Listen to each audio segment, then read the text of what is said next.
Thank you so much for coming. My name's Lori Dodge. I work with Public Works. This is the project that I am the project manager on and putting together the safety action plan for Calaveras County so that we can move forward and hopefully reach out and get some safety grants and some money and put it into the county to make some of our roads more safe and get these safety measures put into place. I'm here with TJKM, and if you guys want to go ahead and introduce yourself. My name is Ruta Chariola. I am the project manager from TJKM, and I have a great team who's supporting me.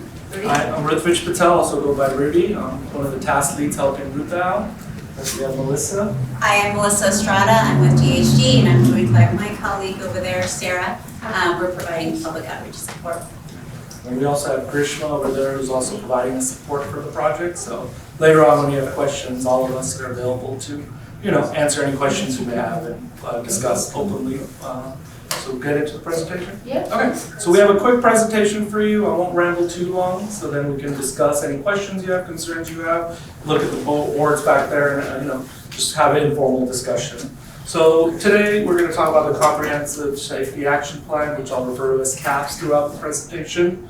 We already did introduction. So the agenda today, we're going to go over what the action plan is, what is the process, what is the collision analysis, what we looked at, what data we compiled, what the HIN is, which is the high injury network, which are your corridors or your more severe ones compared to the less ones, what the collision profiles look like, some of the community input we already received, and then based on the community feedback, the stakeholder feedback, TAC community feedback, we started developing some projects that would help address the safety concerns you're having, show you what we're thinking, and then get your feedback on them. So first, what is a Comprehensive Safety Action Plan? So a Comprehensive Safety Action Plan is a US DOT initiative about improving safety on all roadways and intersections. We value and prioritize human life, recognize that traffic deaths are severe injury and are preventable.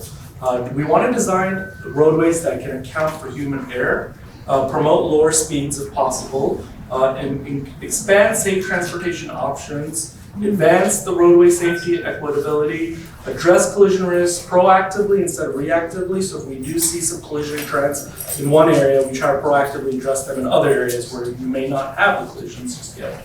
And then align your transportation and land use policies, as well as implement proven and innovative strategies that work for not only your community, but have worked in the past to help you guys out. So where are we in this process? We've been working on this CAF since April 2025. So first thing we did after we had a kickoff meeting is we compiled the data. We looked at collision data for the last 5 years. We looked at Switter's and TIN's data to aggregate all that information to see what kind of collisions the county was facing. Based on that, we identified the collision trends, the analysis and gap needs and whatnot. Based on that, we started identifying the high injury networks that I'll talk about a little bit more. Then we went to the TAC stakeholder meeting to kind of present our initial findings to them.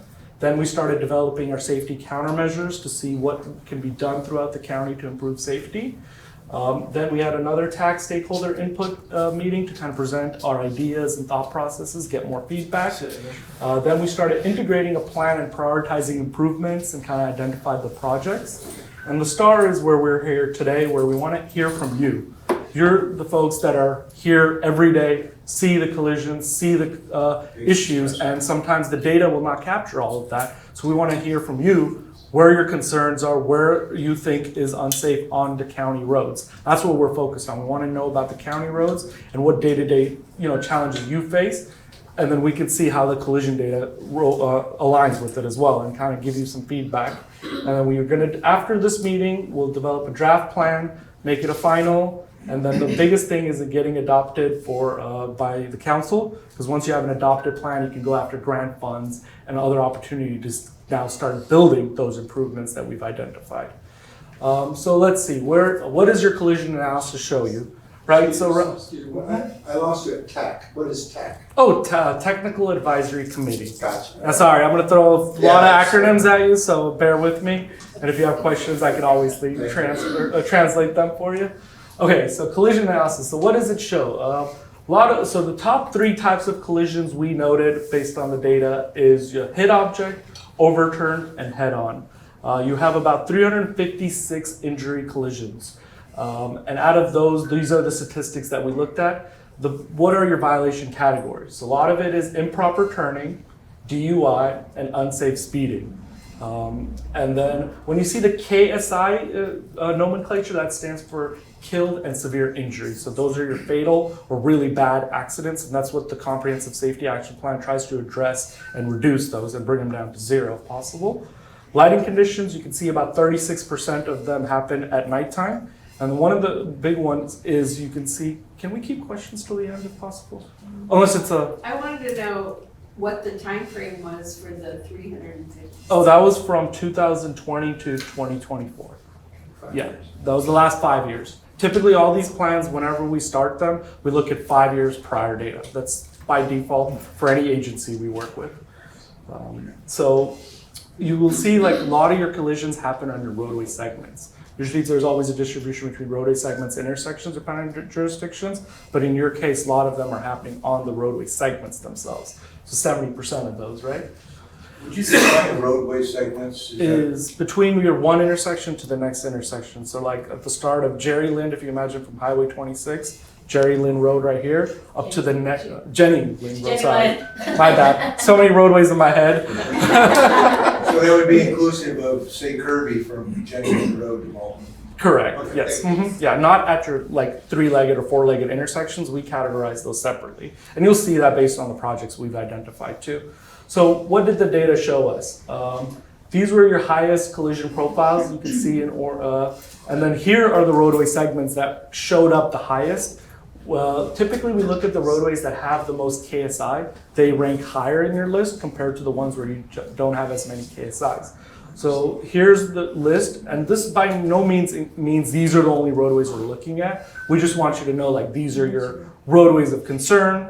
This is the higher priority network. We're looking at every single roadway. So we're gonna have improvements or countermeasures identified for all roadway segments, but just to identify like Little John Road, Baldwin Street, Railroad Flat, O'Brien's Ferry, Mount Ranch Road, Southworth, Hogan Dam, Pool Station Road, Brunson, and Murphy's Grade Road are having a lot more of the severe and fatal type collisions. So from there, we looked at some community feedback, which Melissa will guide us on a little bit. I'm like, go for it. So we received community feedback through a number of different ways. We had an interactive map, a survey, and a report concern tab. Those were both available. Those 3 items were available on the county's website. There was a project webpage to provide that type of input. We also hosted 1 round of community meetings, 1 in each of the 5 districts. Those were virtual. So all of the online portals, those 3 bullet points, they were open for a brief period, commencing the summer and closing November 15th, 2025. So in addition to all of the collision analysis data that Rudy just went over, we looked at what the public was saying in the community feedback as well. So the first tool was an interactive map. So we received 60 comments from 25 commenters. So here you see an illustration of the map. Again, you could go to the project webpage and you could zoom into your area of concern. You could add a marker, and then provide input as to what your issue was and what mode of transportation you were concerned about, whether it was auto travel, safety concerns as a pedestrian, as a bicyclist. You could even input and upload photos as well. And there was also a feature where you could see the other comments that people had inputted and upvote or downvote those comments as well. So the common themes that we saw was traffic calming and control, and pedestrian and bicycle safety, road design and maintenance, school zones, intersections. And we had 3 your most upvoted comments related to steep grading, reckless driving, and recurring accidents. We also had a survey. So for the survey, we had 52 comments from 45 commenters. We asked a number of different questions. Here you see a couple of them. The majority of respondents noted that they lived here in Valley Springs at 38%, followed by 13% in Murphy's. We asked questions about what their most traveled to community was, and most people noted that they were traveling here to Valley Springs and then to San Andreas at 23%. And then we tried to distinguish between travel to your most traveled community and then travel within your most traveled community. So for travel to your most traveled community, noted factors that impacted comfort were speeding drivers at 26%, followed by passing at 24%.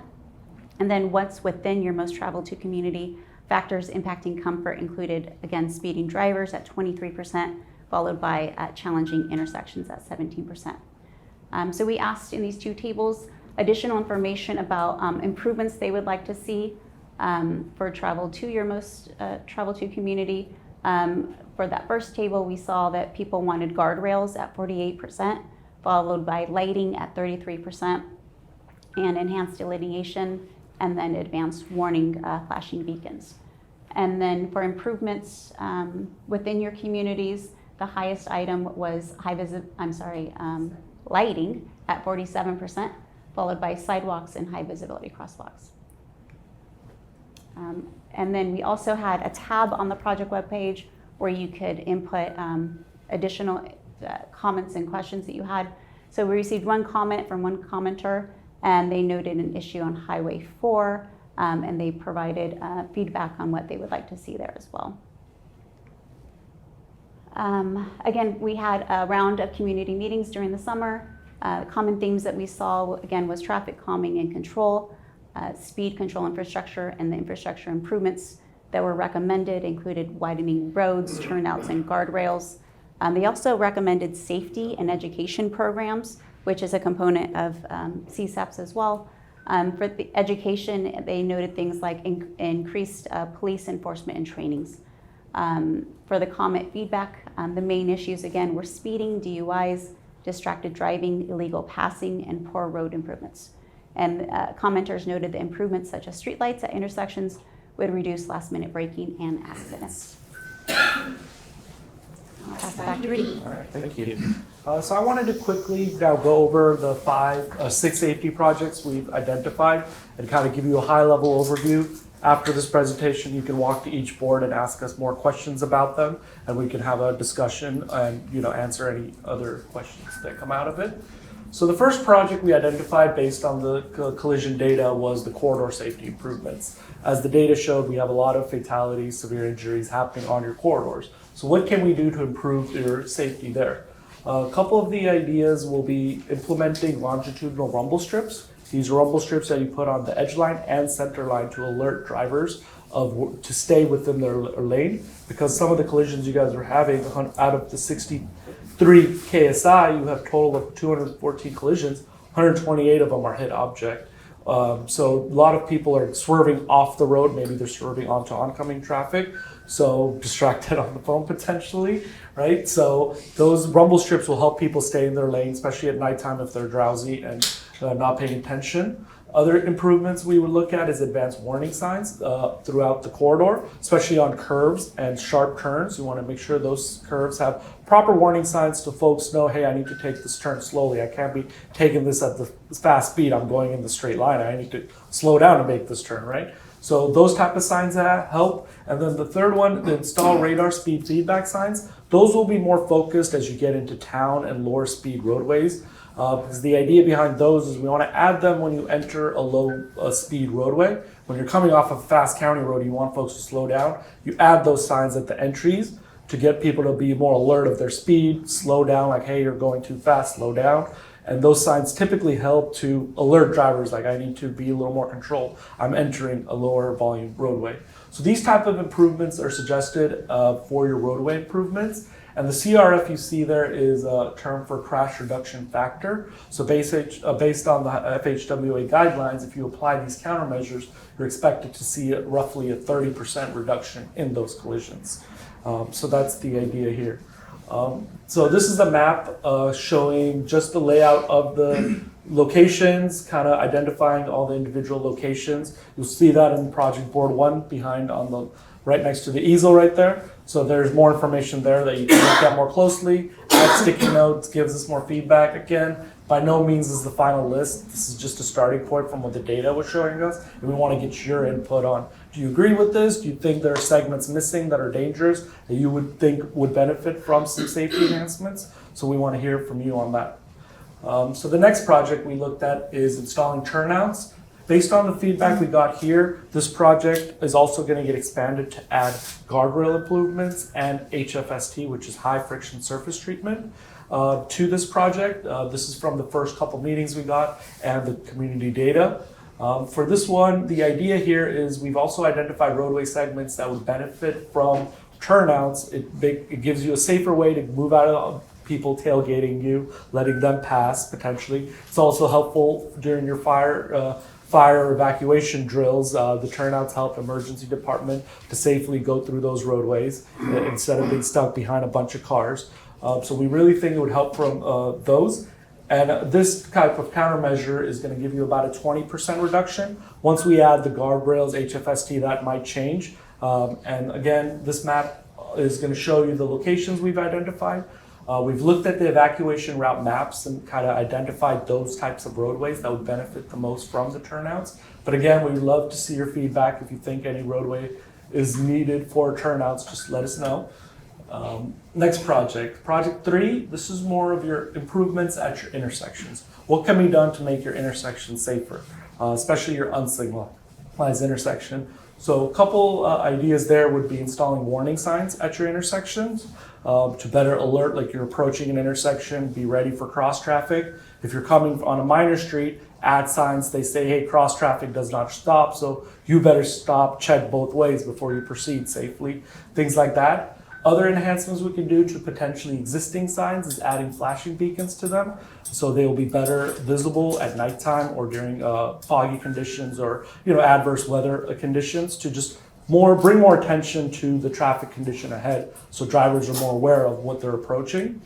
And then also installing advanced flashing beacons. So in advance of the intersections, you want to also add some improvements so folks know when they're approaching an intersection, like, hey, I have a stop coming up, I better be ready. Or, hey, I can still go, but there'll be other cross traffic coming up, so I should lower my speed and be mindful of cross traffic ahead, right? So things of that nature will help. And if we put these countermeasures in place, you'll get about a 20% crash reduction at your unsignalized intersection. So this is one aspect of improving the signs at your unsignalized locations. But this is kind of the map outlining it. Again, that's on the board behind you. And that has more, same thing you're seeing here, just in a different format. And you can kind of provide us feedback if you like these locations. If you think there's other locations worth looking at, just let us know. And then project 4 kind of ties with the project 3. Now this is now looking at your pavement conditions. Like, how do we improve not only the signs you're looking at, the roadway itself, like the pavement marking, the limit lines, the crosswalk stripes, the yield marking, the stop legends. This project would look at enhancing those at your uncontrolled location. So when you're approaching it, maybe you can't see the sign, but at least on the roadway, you'll see the stripes and be aware of what's coming ahead. Is it a stop? Is it a yield? Is it a pedestrian crossing? And things of that nature. So both the 3 and 4 kind of go hand in hand to improve this overall safety of your infrastructure. And using these countermeasures, you'll get around a 25% crash reduction. And then the next project, so again, same map, it will be on the board again. Please look at the locations, let us know your input. Then the next one that we also heard a lot about in the public feedback is adding street lighting. We want to illuminate the nighttime conditions for your county roads. And again, the street lighting improvements will be more targeted towards the more populated areas of the county where you do have a power source and where it makes sense to add lighting. Because trying to put it on a rural road, just bringing the power infrastructure to put one light doesn't make sense financially, right? So we'll focus more in your urban areas where you might be lacking nighttime lights, just to improve walkability or drivability at nighttime. Because you have 49 collisions happening there. And with street lighting, you're seeing approximately a 40% reduction in your collisions at nighttime if we apply this countermeasure.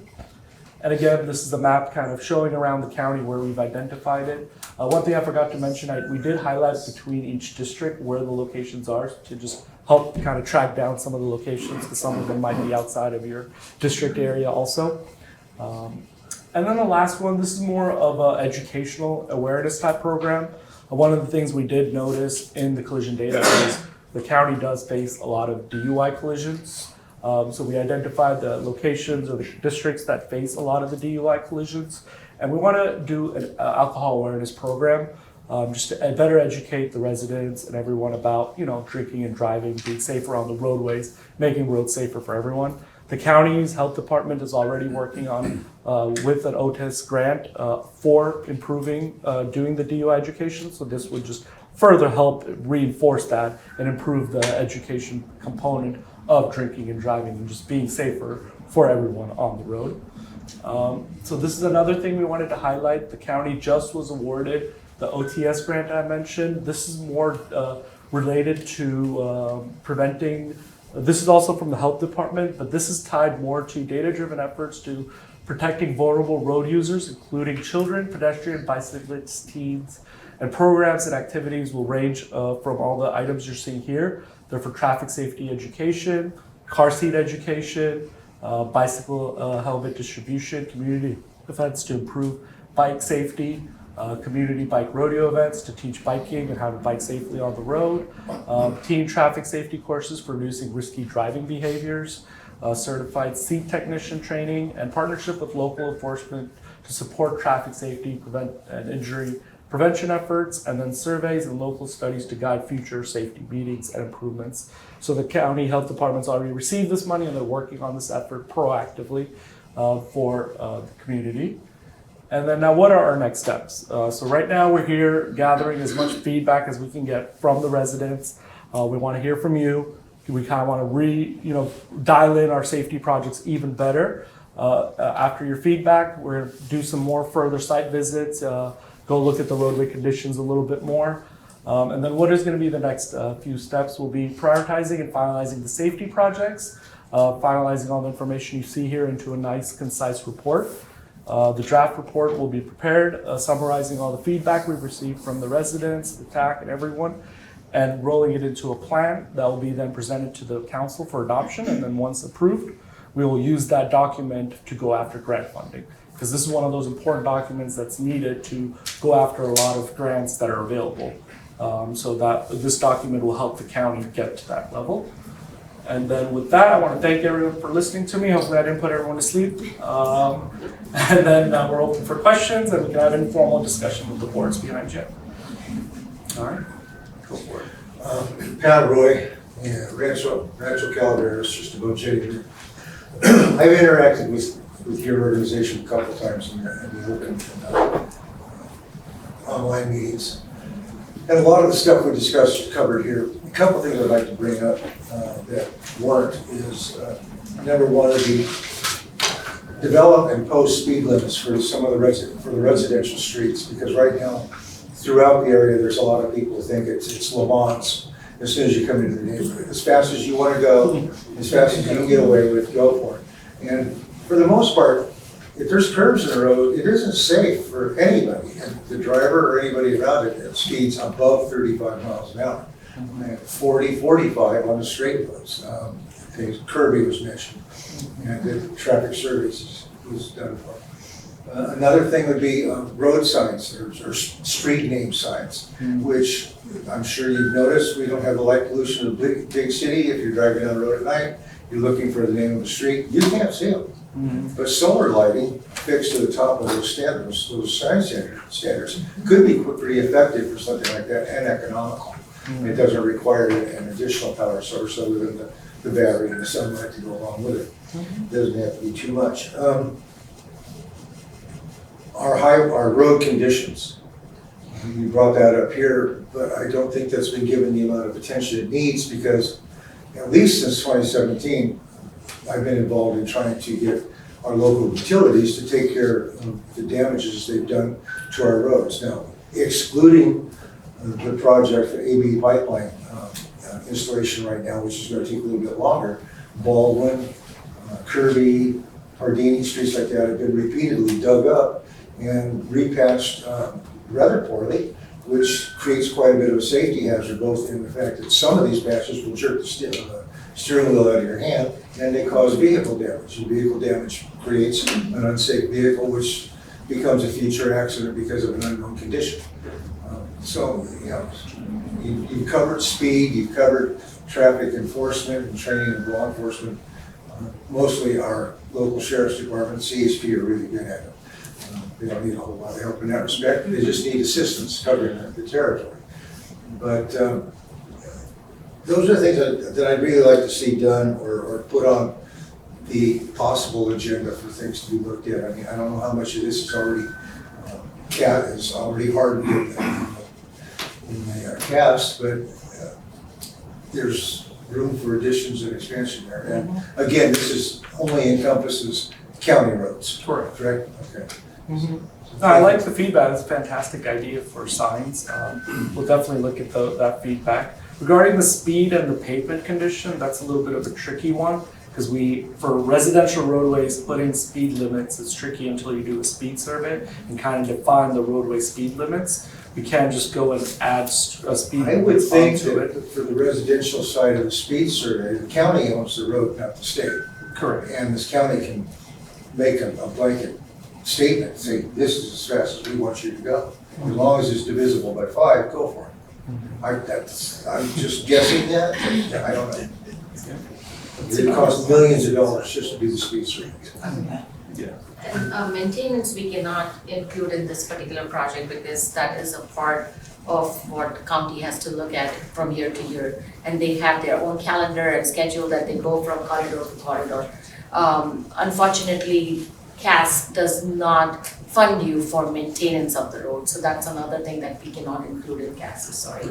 Yeah, I remember you, we've spoken before. All right. Real quick, the kind of outreach and contacts, do you have a sense as to the level of penetration you have? Because I was a little underwhelmed by the number of comments since, for 3 months or 4 months. And there's probably a few $1 million involved by the time we're all said and done. And I'm just wondering, how does the response rate or the response from the local community compare to other jurisdictions you might have done? And are you okay with what we've got? Or is it like one of the reasons to have these things a little more interactive? Yeah, that is the point of these outreach meetings, is to hear from you. Every community is different. Right. In some cases, we get good turnouts in person. In other cases, we get a lot of turnout on the web server. It just depends on the community and how much they feel comfortable using technology also, right? Some communities, you might not get too much turnout physically, but the website has a lot, right? Yeah. So it's a tug and pull. I'll let Ruta or Melissa chime in on what's your overall feeling on how much feedback you received compared to other agencies. So, you're absolutely right, Ruby. In Fresno County, we just did this like a couple of weeks ago. No one showed up, zero attendance. But when we went back, we had 400 comments. So county and the residents of the county, they're very different. But to answer your question, whether these number of comments are okay or not, we need to start somewhere. Yeah. If I don't start and if I just wait to get the comments, I will never get this project done. I'll never get this project done, this will not turn, and we will not get funds to implement the improvements, right? So this is a living document. It's not the end of the world right now. County is supposed to update this document every 3 to 5 years. So at least this will give us a start so that we can start pulling money and grants to at least fix something. Gotcha. So that is the judgment call that we make, that we need to start somewhere. Got it. And once we start implementing that, a lot of community members will be like, oh, Wait. they're doing something, we want more, right? So this is just a start. Got it, thank you. And I'll just add that we utilize a 2-step process. So we commenced the process in summer just to introduce the project as well as the tools. Maybe some people didn't feel as comfortable with the tools. And then we looked at the data we received then, as well as the crash analysis, developed the projects. And we've received actually really great in-person attendance at the last, we had our last round about 2 weeks ago, meeting in, I can't say it. Macomb Hill and Murphy's. That took me a lot of practice to get right. So actually, in-person attendance has been great in this county. So Yes, thank you guys for coming. very, very different Yeah. from any other places that we have That is been. fantastic. Yes. Yeah. Thank you. So, I understand all this, and I worked for Caltrans for 30 years, so I kind of got a little bit of a knowledge of roadways and whatnot, but you're looking at millions and millions and millions of dollars to do these mitigation efforts on these roads that you're talking about. And a lot of places, there's just no room for it. I mean, you're gonna put the rumble strip is gonna be in the lane because the shoulder is the white line. There is no Right. shoulder. Yeah, that is also, So, you know, it's you tricky, may have your yeah. little, 4-inch rumble strip on the lane designation line, but you're not gonna have it like that. And another thing is the speed, I'm with you, the county can change speed limit anytime they want. And a good example of that is Vista del Lago. When I moved here 35 years ago, the speed limit was 45 all the way up and down Vista del Lago. Overnight, it was 35. So there was, a lot of highway patrol sitting out there, a lot of warnings at first, which was really cool because nobody expected it. Right. But now, on Silver Rapids Road, from the highway to Hogan Dam Road, which is the bridge that goes across to the quarry there, the speed limit is 55 miles an hour. There is no posted speed limit on that stretch of road. You go anywhere else in the county, and the back county roads like that, it's 45, 35, and it's a residential area. And those trucks come flying out of there sometimes, they're tired, they're busy, they're in a hurry, they're getting paid by the load, they want to get here and back, and, it's just, So that is exactly the type of comments we want to hear from you. If you can point out those specific corridors that we can go look at and then we can put it in our suggestion or recommendation of improvements, I think that would be great. Because again, we are trying to help you out. We have driven these roads, but we don't live here, right? So, and that is the main thing, what Rudy was talking about, reactive and proactive. Right. Reactive, yes, I can look at the data and I can give you a hell lot of projects. But proactive is something that I want to know from you, and that is why SS4A or CASP really forces us to do these community outreach meetings, because still we do not hear from the residents. It's really hard for us to know exactly where these issues or problems are. And timing is everything, right? I mean, Yes. And I was just talking to the wife on the way down, it's like this meeting was at 6. We live in a bedroom community and people are driving sometimes over 100 miles one way to work and back. They're not getting home till 6:30 at night.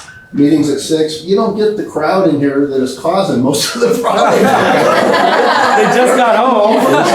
But they're not going to come and say that I am one of the problems. But they know. We like to blame it on other people always. Can I just give her a chance at that? To address your request for information specific to the corridors that are a problem, realistically in this area, all you have to do is look at a map. Any road that connects to one of the major feeder routes, which takes you to a state highway, that's That is a Lamont's. That is Lamont's. Because everybody is already late the minute they put the key in the ignition. And they drive the 20. Yeah. So, The other thing is also, the reason I ask you for certain corridors, if we try, just like you said, if we try to fix everything, we would need millions of dollars, right? At the end of the day, I want to prioritize those projects. If I can say, okay, there are so many collisions and I heard from so many people that this segment is a problem, I want to prioritize that. So that's the reason I'm asking you. Yeah, there might be 100 corridors, but at least if you could tell me 10, I could at least put that on my priority list and start somewhere. so that's squeaky wheels. It's easier to go after grant funding. Can I go to her? So if you could, yeah, if you could just put it in an email or In something this that should be there. area, a big problem is Garner and 26, Olive Orchard and 26. There are nonstop collisions there, and I mean, I'm not exaggerating. Weekly, ask the fire chief. And I It's Smiling. nonstop. I I would mean, question the head count that you have on that, because there's been some fatalities there lately. Yeah, so if that's lately, the data is a little older, right? So if they just happened this past year, or it happened very recently, like within 6 months, this data won't get it, because we looked at it last fall, right? So this is not like Yeah. ongoing, right? The other thing to remember is So we'll like look at- a lot of so- those fatalities are on the state routes, Yes. and this does not cover any of the Oh, state that routes. makes sense. they're usually in Mike Scroven's field right over there. Yeah. Because that was That's written where on they the land. state. But it's considered on Highway 26. Oh, okay, so let me catch that part, thank you. Yeah, when So I if it's on just, the other side, on the Olive Orchard, that's probably county. They put 2 stop signs. When you're going this way on Garner, there are 2 stop signs. One on this side, one on this side. People are like, what is this a one-way street? It's bizarre. I'm sure it hasn't helped one bit. It was a very strange solution. I just wanted to chime in real quick, sorry. Mike Martin, Public Works Director for the county. I didn't get here early enough to introduce myself, but I know State Route 26 and Olive Orchard Garner is a really sensitive topic in this district. We're working on a project with Caltrans right now. Thank you. And there's an update that I put out to the board, and we're going to be putting in our CIP project. But Caltrans is doing an additional safety analysis of that intersection as we speak right now. And the county has already contributed funds towards a cooperative agreement to do a project at that intersection. We don't know what that project will consist of yet because we're still early in the phase of that, but there is plans to do some improvements at that intersection. So that's what make sure everyone understands that. But that's separate from this. It's a state highway project. It's not part of this meeting. So if we could stick to the topic here, that would be great. But thank you for brought up the taking an subject. initiative. Thank you very much, but you brought up a subject that has come to my attention recently from somebody else. That survey that you just mentioned, would that explain the signs on both sides of 26? One that says start construction, the other one says in construction, one on Garner and one on Olive Orchard, and they're like only a highway apart? Would that explain that? I think they painted the lines. They put the signs up, it took a week, day to paint the lines, they're done. Okay. The signs should be coming down. I only know that. There may be more improvements that come out there. They're kind of doing a small little bit at a time to kind of see the effectiveness of it before they determine to what lengths do they need to go to really start to see results. So It's really good kind to of a hear. small incremental measure. It's not as big of a change as we'd like to see, Your information is Yeah. welcome. but it's, they're making progress, so. Yeah, question. So I'm not sure who to address, but it's about the speed limits on our county roads. Does that go to the county or to you? To the county and all of Because us. All of us. The comments that I made on your online interactive map had to do with Jenny Lynn Road and the intersection with Man and then all the way through the township of Jenny Lynn. There's not enough speed limit signs. It's unknown when you turn off this highway, if that's 55 or 45. I believe it's 55 because it's not marked from Jenny Lynn down through the town of Jenny Lynn, where it drops immediately to 25. But there's no warning sign, there's no deceleration point. And that intersection at Man Street and Milton Road and Jenny Lynn, where they all come together, we've had accidents there as long as I've lived here, some of them very, very serious. In the last year, we've had several telephone poles and power lines broken down with cars running into them. And so, my input was, let's knock the speed limit down as you go through there, because there's a real tight residential area as you go right before Jenny Lynn. And make it clear to people, is it 45 like it is from Jenny Lynn Township to the dump? Or is it 45 starting here at the Highway 26 going down through there? But just some signage needs to be put in place. And the same coming back the other way from Milton. The Milton turnoff by Stone Corral Church, there's a small yellow sign that says 45 miles per hour. That means to me that it's 45 miles per hour from there until you see something different. But frequently people are doing 55, 60 through there. I don't think they're really aware that that is a 45 mile per hour corridor. And so I'll just add something more.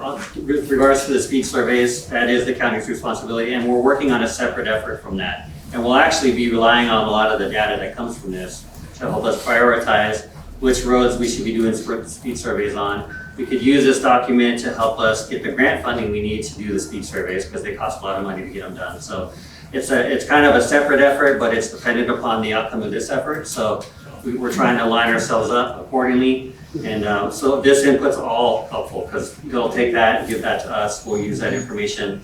And then just so everyone knows, yes, the county can change the speed limit whenever we want, but that's not recommended. It's better to do a speed survey, because then we have data and analysis to rely on as to why we changed the speed to what we did.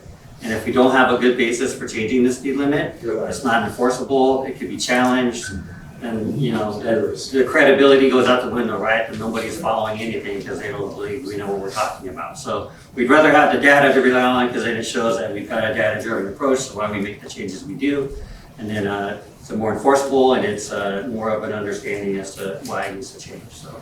And Micah, do you also want to talk about the sign project that county is working on? Because that will look at the signs and. Yeah, so we're also doing a roadway sign safety audit. Correct. Did I get that right? Thank you. Road safety sign. Road safety, okay. So, So, so. it's all good. So that's another project we're doing that is auditing specific roadways in the county to look at the effectiveness of the existing signage.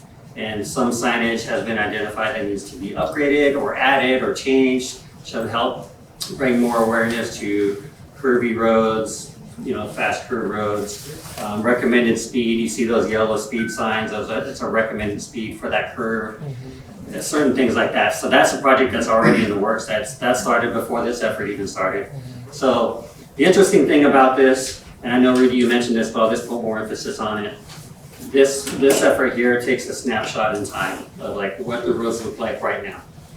But there's other efforts that are already in the works to make some changes, and there's other efforts that will come as a result of this project. So it isn't set in stone. It's just taking a picture of like, here's what all the roadways look like, here's what all the problems are, and then we take that and use that for other efforts. But there are projects in the works, like I mentioned, that are already be taking place before this is even finalized. So by tomorrow, next week, it could be different, just because we're continuously making changes and improvements throughout the county, right? So that's actually a good thing. I know it feels like you guys never get to a finish line. But that's, Well, one that's thing, part of it. you know, to use the information, which is very valuable, obviously, but if it was from 2020, you said to 24? Correct.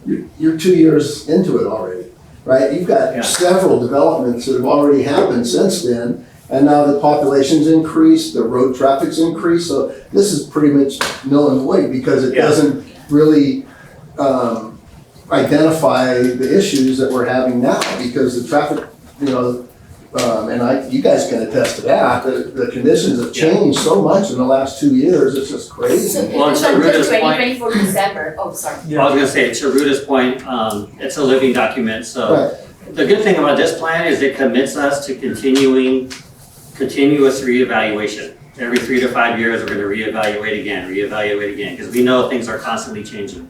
So this is something we've never had in place. This will be our first one. But the good thing about it is it's continuous. So there'll be continuous evaluation being done, 3 to 5 year basis. And we'll continue to identify areas, continue to do projects, continue to get the money. That's the most important part.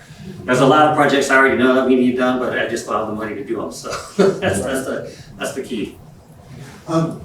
Earlier it was brought up, placing the radar speed trailers and so forth. Speed in feedback locations and this and that. Now, I'm gonna kind of draw the CHP into this a little bit. But my experience with those trailers, and they've been around for a bit, we had them on Garner, we had them on Kirby, we had them on 26 and at Silver Rapids. They're really nice and they're really good at checking your speedometer accuracy, but like Pavlov's dog, unless somebody's getting tagged for busting the speed limits there, people are gonna get used to driving through and having nothing there to limit it. They're gonna look at that and say, oh, okay, good, it's 45, I'm only doing 55, no big deal. There's nothing there. There's no enforcement, there's no penalty. So how long does it take before they become conditioned to seeing a sign flashing at them on the side of the road? Does nothing. So there needs to be some kind of enforcement to go along with it. Wait for a few years. Some cities are already doing enforcement through speed cameras. Right. So Oakland is the first one who's going to start giving citations But in we're next not few Oakland. weeks. No, I know. But it is a pilot project because unfortunately we are in I California. So understand. it just takes long for us to implement all that. But as soon as that goes through, probably you would have a lot of help giving out citations through speed cameras. There's a bunch of new traffic laws that come into effect next month. Cell phone gets really expensive if you're caught even glancing at it. But the thing is, we don't have the staff at this point in time to enforce the things that are on the books. that could be enforced. And that's where we need some expansion. And a lot of this enforcement, I'm afraid could be self-financing because the fine structure is such that, I mean, just rolling back and forth to the dump, I'm sure a deputy could be posted out there and just sit there all day long and make $1,000 a ticket, a stop fine for littering for uncovered loads. I mean, we're passing up a golden revenue opportunity. Can I add something? So on the speeding, there are a couple of things I want to bring it up. There's something called California Vehicle Code. I agree the county can change the speed limits, but the county cannot do it without doing the engineering and traffic survey. They need to look at the 85th percentile. If the county wishes to change the speed limit on the road outside to 25 miles an hour, CHP would give them a citation, the judge is just gonna throw it away. Because the 85th percentile is 45 miles an hour. So as Michael said, we need to do engineering and traffic survey. That's the first thing that the county is gonna be doing. Based on that, there would be a recommended speed limits as a part of that project or a task, and the county would be able to reduce the speed, which would allow the CHP to issue the citations. And that would be enforceable. The radar feedback signs, what Rudy just showed at some of these locations, technology is changing. It's going to identify how many times, how many vehicles went above the speed limit. Yeah, thank you for by a that. certain delta. That would let the CHP increase the enforcement on those roadways. Because with the limited resources, CHP cannot be throughout the county enforcing it. We need to identify the corridors that needs more enforcement. And the last thing, I agree that this data is up till 2024 and volumes has gone up because of the growth and development. However, one of the main thing what Rudy went through, he did not show exactly the numbers of collision on the emphasis area and the collision identification. He showed in percentages. The volume goes up, that percentage or the number of collisions is gonna go up, but the percentage is going to be within 1 to 2%. That doesn't change the emphasis, that doesn't change the trend, or does not change the area where we need to apply the countermeasures. So it's per capita. It's more of a per capita. So that's just And that's gross why, road. that's why Federal Highway said that this document needs to be a living document, updated every 3 to 5 years. And the only reason we need to do that, because implementation of some of these countermeasures is gonna change your emphasis within 3 years. It's not going to happen immediately. In order to realize the benefits of it, it's gonna take 3 to 5 years. Thank you for reminding me of the 85th percentile rule, I had forgotten about it. But back to the vehicle, the corridor identification, what's the possibility of specifically targeting, identifying such corridors in a public survey? I mean, deliberately addressing that issue? So as Michael said, that the county is gonna take this document wherever we have the corridors, where the majority of the KSIs occur due to speeding. Those would be the ones where the ENT would be prioritized to look at the speed limits. And the way it works, I don't want to give a false hope, because the first time when the county goes and does the ENT, your 85th percentile is going to be higher than the posted speed limit. However, the vehicle code allows the county to reduce by 5 miles an hour the 85th percentile.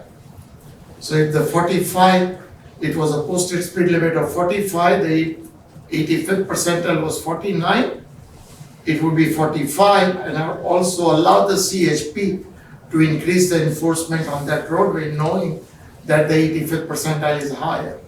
So in the next round, maybe that 45 or the 49 85th percentile might be 44 or 46.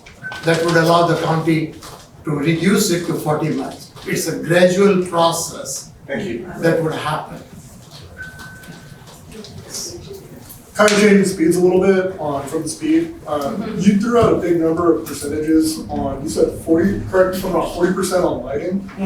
What kind of lighting is that? Because the picture depicted like the big poles, typically are narrow roads out here, adding more vertical objects to strike is typically not good. Is there other ways to light the road other than adding more poles? Because we have narrow roads, even if it's just getting off the road for a deer or losing traction, like just falling asleep and catching it to go off the road. Like I know, like if there was a pole or a tree on Garner and 26, we would have a lot more fatal or bad injuries. Has there also been any surveys on like, I know there's a couple of trees on South Burson that probably could do pretty well to be removed as well. Is there a way to like do marker lighting that would kind of follow, like solar lights would follow turns rather than adding like a large vertical metal column on a turn and lighting? Because typically you see those with the cement barricades that separate two. So without improving like millions of dollars of highway, is there a better way to light or use existing infrastructure instead of adding more vertical columns along these narrow roads? Yeah, so that's the idea with the street lighting project. It's more gap closure and seeing where your nighttime collisions are happening. And obviously we're gonna look at the intersection layout and see where it feasibly makes sense to put the light. If we do have existing overhead pole infrastructure, we would just stick it onto an overhead pole. And you wouldn't add one. And if we do think, in this case, we do need to add one, we'd keep it past the clear recovery zone in a way where it's really far back, and then use a longer arm to get the light more onto the roadway, right? In your roadway segments, it gets more challenging. We typically, because of the nature of county roadways, they're so long, it's not like an urbanized corridor where you can put like a street light every 200 feet. County roadways, we're gonna stay away from trying to add lights there. It's gonna be more near intersections, more urbanized centers, where we wanna put those lights as a starting measure. Because you won't even have a power source in some of those remote areas. So getting that infrastructure there just would blow the budget out of the water, right? Go ahead. One thing that I know that I didn't see you talk about at all was roundabouts. So that's the reaction you get when you talk about it. But I'll tell you what, if you've ever been in places where they're very prevalent, it really slows traffic down, and they're smooth as glass, and it does slow traffic down. So if we had a roundabout at Garner and all of Orchard and some of these intersections where we have all of these accidents, Silver Rapids would be a good one right there. You know, they first got that beautiful intersection done several years ago, and they had 2 fatalities in a week right there because the line of sight was non-existent And pulling that out there. automatically slows everybody. Yeah, and so they had, well, you know, but anyway, it's just another thing that I think might be kind of, you might look at it a little bit. Yeah, no, it is on the list of unsignalized Let us know the locations. locations. Yeah, see, the reason I'm careful about roundabout recommendations is they're a very costly investment. You pick, like, let's say the improvements, let's say I identified 15 or 20 locations for unsignalized improvements. I can probably do all those and it'd still be double that cost to do one roundabout at one unsignalized location. So then now we're valuing like, okay, do I put one roundabout at an unsignalized intersection and do nothing for like 20 Well, others? I understand that, Right? but you So it also gotta becomes look the at pick and the choose. long-term, the maintenance Right. part of it. Okay, you got signal lights and you have street lights. Well, somebody's gotta get in a boom truck and they gotta go up there and change that light bulb. They gotta fix the signal lights, they gotta replace the cabinets, and people hit the cabinets. So you got all these other things that need to be mitigated in order to have the traffic signals and the lights that cost extra down the road. So in long term, is it really more expensive? Or is it probably not really? If you look at the big There's picture, cost like- of benefit analysis that goes behind that too. And it's not like we're saying like we're not gonna do any roundabouts. They're on the list of things to consider. Right, yeah, no, I know people love roundabouts. You're seeing them a lot more around. So we don't want to take away time for you to go look at the projects and also let us know if you want us to add any more corridors or intersections. So we would like to sorry, yeah. I want to make a comment. Yes, please. Most of you know me, my name's Rich, I'm the fire chief. I've been the fire chief here 10 years, I've lived here for 35 years. And I market your fire department on Facebook. It's a very powerful Facebook. Channel 3 watches it, Channel 10 watches it, Channel 40. I might not always make the right decision that CHP might not like, but I let everybody know what's happening in the community. You can go back, for all of you, you can go back from 2026 all the way back to about 2015. It'll show you every accident, fatalities. It won't show a picture, but the other accident will tell you where the patient went. It'll tell you whether it's severe, a minor injury. I have all the data there. The numbers don't work. I do more grants than probably anybody. They'll vouch for it. There's two captains that sit here.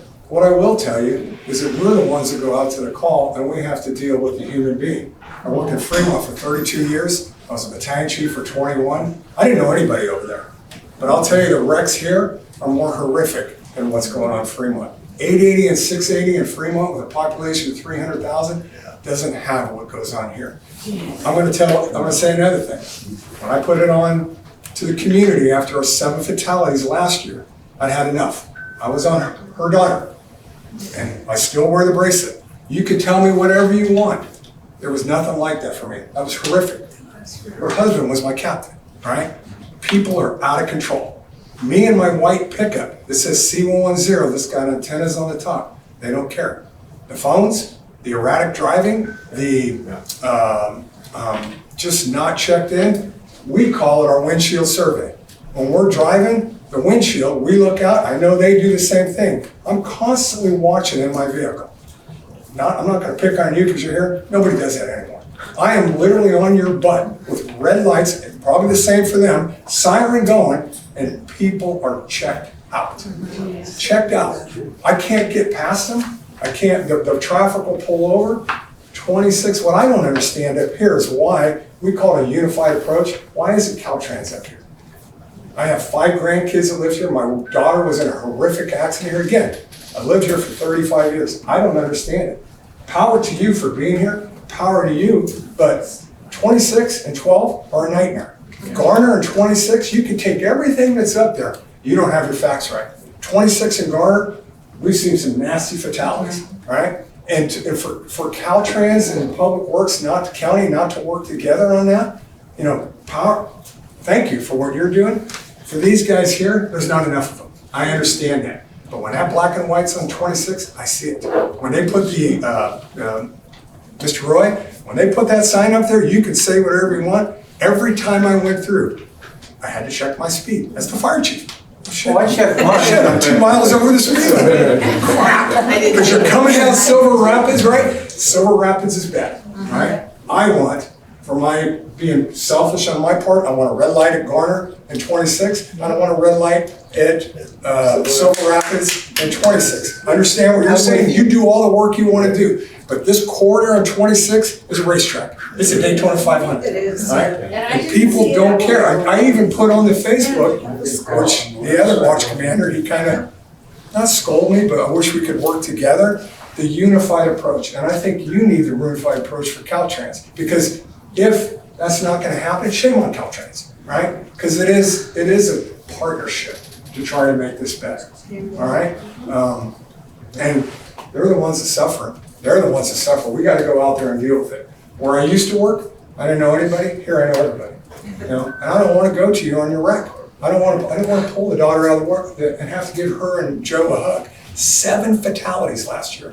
Now the rest of Calaveras County might not have the problem down here, but after I put that post, CHP did a little more enforcement, right? Pulled from down below. And if you don't say there is a difference, everybody knew it. Careful. So I want to hire 50 more to put them in Valley Springs, because at prime time in the morning, going to work and coming home from school and work, you know, I don't think we're going to be able to. So if I can piggyback on that, Chief, thank you. And I know this is off topic. We're sorry to hijack. I won't take long.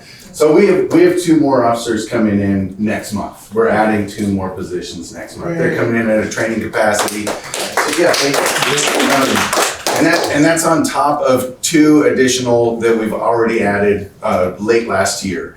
So staffing is going up, and that's throughout the department. Staffing is going up. We see a huge impact just those 4 just those 4 added bodies are a huge impact because of the ratio, right? We were so shorthanded for so long. So that's a good thing to address the personnel part. Additionally, on our strategic plan, our area strategic plan for 2026, this stretch of road on Highway 26 is a big focus for us because of things that we've seen recently, right? And knowing Garner Olive Orchard, I live in this community, right? So not only in my professional capacity, my personal capacity, I notice these things. And so we have a very dedicated focus in our 2026 strategic plan for the area for this particular stretch of roadway to get a lot more attention, so. I would like to add. I just want to add that while Caltrans hasn't been able to attend some of these outreach, they are part of the TAC group, so they are vested and trying to work with us and understand where our issues are and what we need to get those safety countermeasures out there. But we do have them at least being active, and as Mike had said, working with us on the Olive Orchard and Highway 26, because it's really bad. I'd like to know from the county why, when that project went in out there, when Voorhees did that project, and they had mitigated him to invest $1 million in an intersection improvement, that the Board of Supervisors let him out of it and nothing happened there. That's right. And now we've got all these accidents. Are you really worried? Yeah, that's what I heard. No, I know why, but I'm just wondering if maybe don't step in that way. I've only been here for a year, so. I'm still new. I wasn't trying to say that in the bus, that's just like. Well played, I'll just, she beat me to it, but we do have the TAC committee, it was talked about earlier, Technical Advisory Committee. There are other folks that are involved in that group. It's kind of more of a behind the scenes group meeting that we do. But representatives of Caltrans, CHP, Fire District, Public Health, all those other entities are working behind the scenes on this effort as well. This is the public facing side meetings that we're doing, so Caltrans doesn't come to the public ones because they don't like to get yelled at, so. They stay behind the scenes, but they are involved in this process. I just want everyone to know that they are involved in this process. They are taking the feedback that is given through this, even though this is only focused on county roads. We do get a lot of comments and input about highways, and that information does get to them. So I want you to know it's not a lost effort. Well, and a lot of it involves intersections with state highways. Right, and exactly. county roads. Exactly. So it's, Yeah, so the line is kind of blurred there, so we have them involved and they do take that information back. So I just wanted to clarify that so everybody knows. Public health is involved because, there's kind of a 3-pronged approach to this. There's the improvements that we've been talking about, but there's also enforcement and there's also outreach and education. So the Department of Public Health handles the outreach and education component, law enforcement handles the enforcement component, and then we handle, Public Works Department, we handle the improvement. So just so you're aware of all the other stuff that's happening behind the scenes as well. Can you kind of work a deal with the District Caltrans PIO to include some of the projects that are working out here? I subscribe to their list, and I get a lot of stuff going on in Stockton, and I think it's the same district. But I get very little about what's going on the, because I know they're doing work here. Yeah. And so maybe, hey, remember us? Yeah. What are we doing? And some of these projects would be helpful to put it out so people that do subscribe to their, hey, watch out, because here's what we're doing. Yeah. This would be great. If I had some criticism for Caltrans, that would be one of the their communication isn't as good as we would like. There are some methods of communication that they use, and I just don't know if the public's aware of them as much. So I recommend just visiting their website on a regular basis. They do public all the information on the public facing website. So if you are interested or curious about the project and what they've got going on, they do have it on their website. They're not good at reaching out. They put it on their website and it's there for you to go see. They're not good at sending it out to you. So that's something I'm trying to work on with them. But that information is there. If you want to visit their website, you should be able to find that. Thank you. One question. How do you expand community engagement? Because looking around the room, the various agencies represented here outnumber the number of residents that have shown up at the meeting. That's deplorable. I mean, not on your part, on our part. How do we get more people involved? Word of mouth. please let them know we have a meeting tomorrow, we have a meeting day after. If you could please let your friends, families, neighbors know about it. That's the only way we can get more and more participation. Well, So you guys know I do it, correct my mistakes all the time. Well, I feel like- every one of you, If the because even time was if a little each one later, of you'd you get more tell 10 participation from the people, younger even if 3 or 4 people They're coming show home from up, work right now. that per person, that itself really brings in a lot of people in. Thank you. Yeah, so I mean, we're having meetings in other districts, but that doesn't mean that if you're in this district, you can't go to those meetings. You can come to those Yeah. meetings and speak about whatever's going on, even if it's outside that district. But social media is huge, right, especially for the younger crowd that can't get here. So just share this information out. The QR code's right there. There's all kinds of opportunities to share it through those avenues or forwarding emails, however you want to do that. That's what we've tried to do is all the different channels and ways that we could do it. In person, online, website involvement, social media, all that stuff. So yes, please, the community, you guys probably know how to reach out to everyone else better than The me. meetings have been on Facebook. Yeah, okay. Yep. Yeah, They're that'd be posted great. on Facebook and as well as CATV, our public TV, is actually putting our meetings, our recorded meetings on their YouTube page. Oh, And I'll say it's it's just Calaveras Community Media. There you go. Sorry, Calaveras County Media. Yeah. There we go. There you go. There's like 4 different channels that they've had in the past, so I'm like consolidating all the government stuff into one channel. That's what I'm handling, so that's been my job the last couple weeks. And I haven't solved the riddle of what it takes to get people out to public meetings.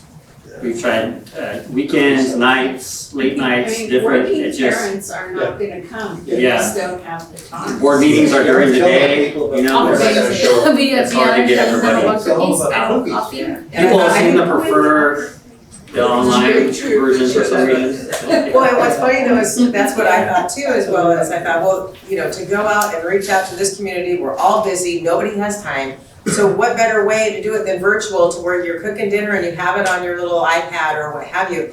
And you know what? No one showed up. No one showed up. Yeah, I think I was the one attendee for District Yep. 1. Yep. Just once. Yeah. You never showed up for the other 4. I'm just kidding. And you didn't tell anyone about it. That's why we didn't I get didn't attendance know on. you guys got on my case because I got a couple things. Don't try that. Just kidding. Anyway, but I've enjoyed I've all these, I've done almost 80 of these in last 3-4 years.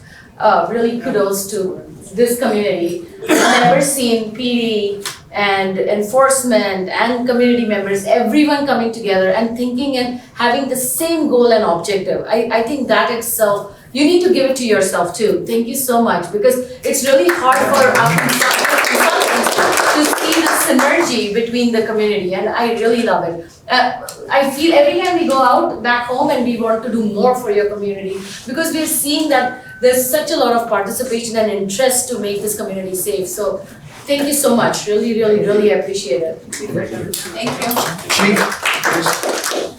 Chief, can I see you before we get out? Yeah, we're